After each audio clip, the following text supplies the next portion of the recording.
Kakinada rural నియోజకవర్గం పరిధిలో గల కాకినాడ నగరపాలక సంస్థ 3వ డివిజన్ గొడారిగుంట సెంతనపురి కాలనీలో స్థానిక టీడీపీ నాయకులు బొడ్డు నూకరాజు ఆధ్వర్యంలో వైసీపీ నాయకులు బొడ్డు తాతారావు గంట మాణిక్యం నాయకత్వంలో సుమారు 150 మంది వైసీపీకి చెందిన కార్యకర్తలు జనసేన టీడీపీ బీజేపీ కూటమిలో చేరారు. జనసేన టీడీపీ బీజేపీ పార్టీల ఉమ్మడి అసెంబ్లీ అభ్యర్థి పంతం Nanaji TDP rural coordinator Katakamsetti Bobby సమక్షంలో జనసేన కూటమిలో చేరారు. వీరందరికీ కండువాలు వేసి సాదరంగా ఆహ్వానం పలికారు.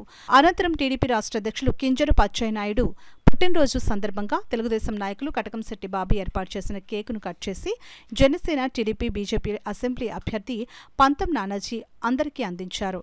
ఈ కార్యక్రమంలో తెలుగుదేశం నాయకులు కొల్లాబొత్తుల అప్పారావు, కొండా వినాయక్, జనసేన నాయకులు చోడిశెట్టి సతీష్, బీజేపీ నాయకురాలు పక్కి మణిపాల, తెలుగుదేశం నాయకులు బంగారు సత్యనారాయణ, కౌజు నెహ్రూ, బచ్చల కామేశ్వరరావు, కరిశ్రీను, సూరాడు చిన్న తదితరులు పాల్గొన్నారు.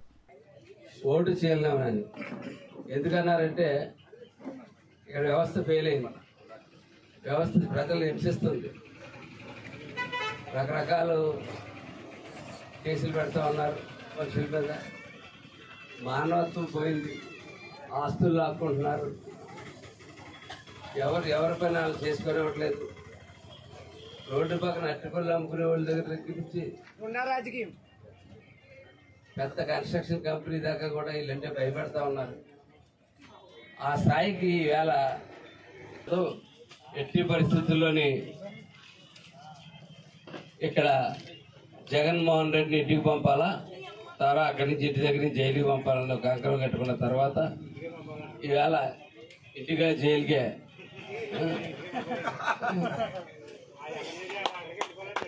జైలుకి పోతాడు. కాబట్టి ఈవేళ ఆయనకి తరం అయితే తనను తగ్గించి హెచ్చించబడి చెప్పినట్టు అతను తగ్గించుకుని భారతీయ జనతా పార్టీకి సీట్లు ఇచ్చి ఈ 3 పార్టీలు కలిసి వేళ పోటీ చేసి వాతావరణం వేళ కలగజేసినందుకు పవన్ కళ్యాణ్ గారికి ధన్యవాదాలు తెలియజేస్తాను. రాక్షస పాలన పోవాలి, రాముడి పాలన రావాలి.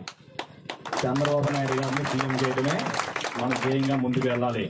ఇక్కడ పంతం నానాజీ గారిని అత్యంత మెజార్టీతో గెలిపించి పంతం నానాజీ గారిని ఇక్కడ ఎమ్మెల్యే చేసి మీ సమస్యలన్నీ సాల్వ్ చేసుకోవడానికి ముందుకు రావాలి. అందువల్ల మీరు ఇప్పుడు చేసుకోవాల్సిన కార్యక్రమం ఏంటంటే ఫస్ట్ గ్లాసు గుర్తుకు ఓటు వేయాలి. దేనికి ఓటు వేయాలి? మళ్ళీ గట్టి చెప్పాలి అందరూ. లేకుండా ఎలక్షన్ లేదు కాకినాడ రూరల్లో. కానీ ఈసారి 2 పార్టీలు కలవడం వల్ల 3 పార్టీలు కలవడం వల్ల మరి మెర్జింగ్ లో ఇక్కడ గ్లాస్ గుర్తు వచ్చింది. అందువల్ల ఎవ్వరూ కన్ఫ్యూజ్ అవ్వకుండా అందరూ గ్లాస్ గుర్తుకి పంతం నానాజీ గారికి ఓటు వేసి అత్యంత మెజార్టీతో గెలిపించాలని చెప్పి మీ అందరూ